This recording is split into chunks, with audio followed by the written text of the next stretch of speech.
Hello guys, இந்த மன்னர் பரம்பரை மண்ணாங்கட்டி பரம்பரை எங்களை விட்டு ஆள் இல்லை அப்படின்னு சொன்னாக்கள் எல்லாம் இப்போ ஆஸ்திரேலியாவில் போய் அடி வாங்கி சாயினும். இதே நீங்கள் அவன் வரலாற்றை விட்டுட்டு அவன் நிகழ்காலத்தை எடுத்து பார்த்தீங்கன்னா ஆஸ்திரேலியாவில் சிதாரி சின்ன பின்னமாகினும். இதுவே நீங்கள் ஆஸ்திரேலியா டீம் எடுத்து பாருங்க. ஆஸ்திரேலியா டீம் வந்து பெட்டிங்கில் 2 பேர் 3 பேர் செஞ்சாலும் சமாளித்து அடிச்சிருந்தவங்க இன்றைக்கு சிமித்தும் ஃபோம் ஆகிட்டான். சிமித்தும் ஒரு 100, ஸ்டீவஸ் கேட்டும் வந்து 152. அவனுக்கு இந்தியாண்டா காணும். இந்தியா போட்டு அடி அடின்னு அடிச்சிருக்கான். கடைசியாக விளையாட 8 இன்னிங்ஸில் ஏதோ 2 செஞ்சரியோ 3 செஞ்சரியும் 250 தான் அடிச்சு வச்சுருக்கிறான். அதுபடி நான் பார்க்கல, கேள்விப்பட்டதை வச்சு சொல்கிறேன். ஏன்னா நான் ஆஸ்திரேலியா மேட்ச் பெருசாக பார்க்குறே இல்லை. இந்த இந்தியாவோட நடந்தால் மட்டும் பார்ப்பேன். ஏன்னா அவங்க ஒரு கும்மாங்குத்து குத்துவாங்க இந்தியாவுக்கு. இதுவே இலங்கை போய் ஆஸ்திரேலியாவில் அடி வாங்கினா என்னென்ன கதை காய்ச்சிருப்பாங்க. நல்ல அடி வாங்குது. அதுவும் ஜேசுவால் கணக்கு காய்ச்சி போட்டு ஒவ்வொரு காவும் ஸ்டாக்குண்ட பந்துக்கு அவுப்பட இந்திய ரசிகர்களே அவனை எடுத்து நோண்டி ஆகி கொண்டுக்குறாங்க. இது இப்படி இருக்க ஆஸ்திரேலியா ஒரு நல்ல ஒரு பெட்டிங் பண்ணி நல்ல ஒரு ரன்னை வச்சுது. இதுக்குள்ள சிராஜ் அதுக்கு 2-3 காமெடி விட்டு அந்த ஸ்டம்மில் இருந்த வீல்ஸ் எடுத்து மற்ற பக்கம் மாற்றி வைக்கிற பெரிய ஸ்டூவர்ட் ப்ரோட் அவர் மாற்றி வச்சு அதை திருப்பி லவ்ஜன் மாற்றி வச்சு அதுக்கப்புறம் லவ்ஜனை வேற ஒருத்தன் விக்கெட் எடுத்து போட்டான். ஆனால் சிராஜ் எடுக்கல. சிராஜ் என்னத்துக்கு கூட்டின்னு போகிறாங்க தெரியாது. சிராஜ் வந்து ஸ்ரீலங்காவோட 4 பந்தை போட்டுட்டு இருக்கிறது தான் சரி. சிராஜ் ஒரு மெயின் பிளேயர்னு சொல்லி கூட்டின்னு போகிறாங்க. இந்த முகமது ஷமிக்கு காயம் மட்டும் மாறிட்டுன்றாங்க. அவனை எடுத்து காயம் பண்ணாலும் பரவாயில்ல, அவன் ஒற்றை கால் வேணாலும் இவனோட நல்லா போடுவான். அவனை எடுத்துருக்கலாம். இந்தியா டீம் வந்து அதுக்கான வாய்ப்பை இந்தியா டீம் வந்து ஷமிக்கு கொடுக்கல. இது எப்படி இருக்குது? ஆஸ்திரேலியா வந்து பேட்டிங்கில் நல்ல ஒரு முன்னேற்றம் இருக்குது. என்னென்னு கேட்டிங்கன்னா சிவசிபித்தின் சாதாமும் ஸ்டீவஸ் கேட்டின் சாதாமும் அதெல்லாம் போக அவங்க என்ன செய்கிறாங்கண்டா பும்ராண்ட பந்தை மட்டும் விட்டுட்டு மெட்ராக்களை மட்டும்தான் அட்டாக் பண்ணுறாங்க. ஏனெண்டா பும்ரா நல்லா போகிறான்னு தெரியும். உண்மையை சொல்ல போனால் இப்போ இருக்கிற போலர்ஸில் பும்ரா தான் ஒரு நல்ல போலர்ன்றதை அவங்க உணர்ந்துட்டாங்க. பும்ராண்ட பந்தை விட்டு மெட்ராக்களுக்கு அடிக்க வலிக்கிட்டாலும் அப்படி இருந்தும் பும்ரா ஒரு 6 விக்கெட் எடுக்கிறான். அப்படின்னா உண்மையாக பும்ரா ஒரு பெரிய ஆள் தான். ஆனால் இந்தியாவுக்கு அப்படி விளையாடுறதுக்கான ஒரு ஆப்ஷன் இல்லை. ஏனெண்டா அவங்க எல்லாரும் பும்ராவை விட்டுட்டு மிச்சம் எல்லாருக்கும் அடிச்சு விளையாடுறாங்க. ஆனால் இவையில் அவங்களோட 3 போலர் இருக்கிறாங்கல்லோ, ஸ்டாக், கமின்ஸ், கசில்வுட், இந்த 3 பேரையும் விட்டுட்டு நீ யாருக்கு அடிக்கிறது? அடிக்கிறார். அதனால் இந்தியா வந்து பேட்டிங்கில் திணறுது. நீங்கள் ஓப்பன் எடுத்து பார்த்தீங்களா, ஜேசுவால் வந்தோடனே அவனோட கேமை கேட்டு விளையாடுறது யாரோட? ஸ்டாக் இன்றைக்கி அடிச்சு நொறுக்க போகிறேன். ஒரு கொஞ்சம் நின்று விளையாடி போட அடிக்கலாம். வந்தோடனே அடிச்சு விளையாட போகிறேன். ஒரு 4 அடிச்சு போட்டு இந்த மச்சமாக போட்டான். அதுவும் ஸ்டாக்கிட்ட வந்து சிலுவாகுதுன்னு சொன்னவர் திருப்பியும் காலுக்கு போட டக்குன்னு வேகமாக வர்ற மாதிரி கிடக்கு போல அவருக்கு எட்டி கொடுத்து அவுட் ஆகுறேன். சரியோ, அங்கால கோலி வந்து ஓய போடுறது நல்லது. இனி அவரை வச்சு பிரியோசனம் இல்லைன்ற அளவுக்கு கோலியின் விளையாட்டு போகுது. ஏனெண்டா கோலி வந்து அந்த 4ஆம் ஸ்டம் 5ஆம் ஸ்டம் கிட்ட போகிற பந்தை ஒரு தரம் கொடுத்தா தான் புல 1000 தரமாக கொடுத்து அது ஒரு கிரைம். அதைத்தான் கோலி செய்கிறார். கோலியை சும்மா எல்லாம் இப்படி அவுட் ஆகி கொண்டு இருந்தால் அதுக்கு இந்த கமின்ஸும் லயனும் அடிக்கிறனால கூட இந்த கோலி அடிக்கிறார் இல்லை. இது பிரியோசனம் இல்லை. டீமில் வச்சுருந்த ஆளை தூக்குங்கோன்ற மாதிரிலாம் கதை வருது. இருந்தாலும் ஆஸ்திரேலியா தொடரில் வச்சு அவனை தூக்க மாட்டாங்க. ஃபுல்லாக விளையாட விட்டுட்டு தான் தூக்குவாங்க. ஏன்னா ஆஸ்திரேலியா தொடரில் வேறு ஆளை கொண்டாலும் உதன தான் நடக்க போகுது. இது இப்படி இருக்க கில் வந்து அரசியல் பின்புலத்தெல்லாம் விளையாடுறாரு. கில்லிட்டு அவ்வளவு திறமை இல்லை. வேணுமென்று கில் திருப்பி எடுக்கிறாங்க என்று சொல்கிறாங்க. அது என்னவோ எனக்கும் தெரியலை. இந்தியா இப்படித்தான். இந்திய ரசிகர்களும் இந்தியர்களும் சும்மா அப்படி கொந்தளிக்கிறது தானே. இதுவே இலங்கை டீம் வந்து இப்படி விளையாடுறதா இலங்கை டீமில் அரசியல் இருக்குது, அது இருக்குது, இது இருக்குது. இந்தியா டீம் மாதிரி வருமோ? இவ்வளோ பெரிய டீம் எல்லாம் கதைச்சிருப்பாங்க.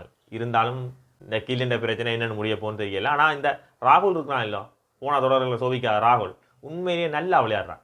ராகுல் மட்டும்தான் ஓரளவுக்கு பந்தை கணிச்சு சமாளித்து ராகுல் அடிக்கிற 4 மட்டும்தான் இந்தியா டீம் அடிக்கிற 4 இருக்க போகுது. அடுத்தது ஃபாண்ட் வந்து அவ்வளோ பெரிய ஃபோம் இல்லை. உண்மையை சொன்னால் அங்கே உள்ளூர் கவுண்டில் போட்டு வெளுத்த அளவுக்கு இங்கே அவசர இல்லை. அவசரப்படுறாரோ என்ற அளவுக்கு இருக்குது பாண்டுன்ற விளையாட்டு.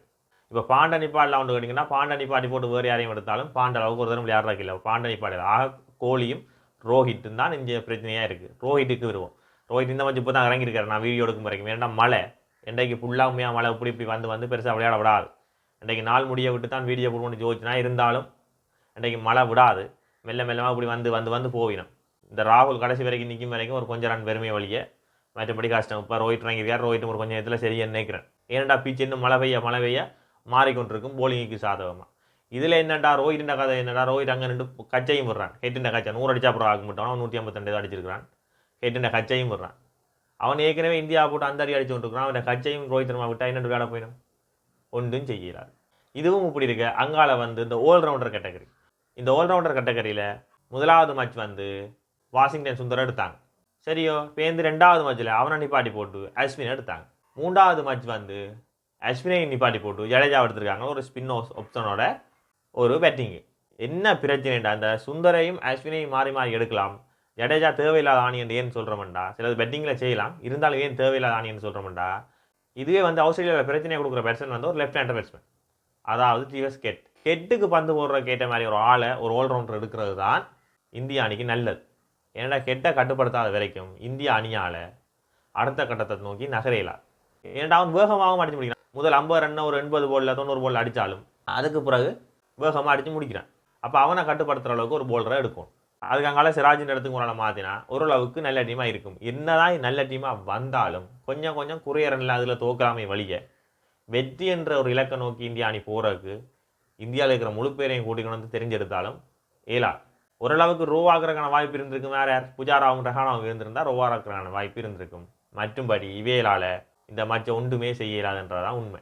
இது இப்படி இருக்க இந்த மேட்ச் வெற்றியில் முடியுமா தோல்வியில் முடியுமான்னு கேட்டிங்கண்டா, மழை வந்து ரோவில் முடிஞ்சால் உண்டு, அப்படி இல்லாட்டி ஆஸ்திரேலியா போட்டு ஆக்களை துவச்சி போடுவாங்க.